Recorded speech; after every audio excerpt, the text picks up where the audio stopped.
¿Cómo definiríais vuestro paso por bachiller? Escarpada subida.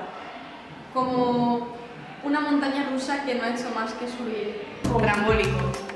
Difícil. Dedicación. Constancia. Madurar. Inexperiencias. Infierno. Estrés. Para mí ha sido un escalón más.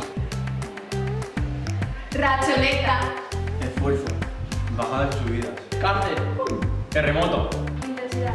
Elegir entre vida social o dormir. Trabajo y constancia. Responsabilidad y constancia. Pasar las canutas. Madurez. Nuestros estados. Saber priorizar. Sacrificio.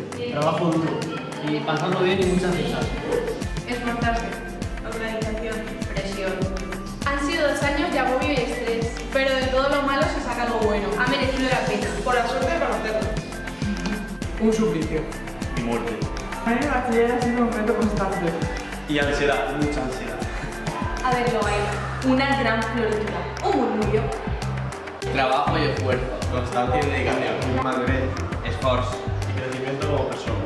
Amistad.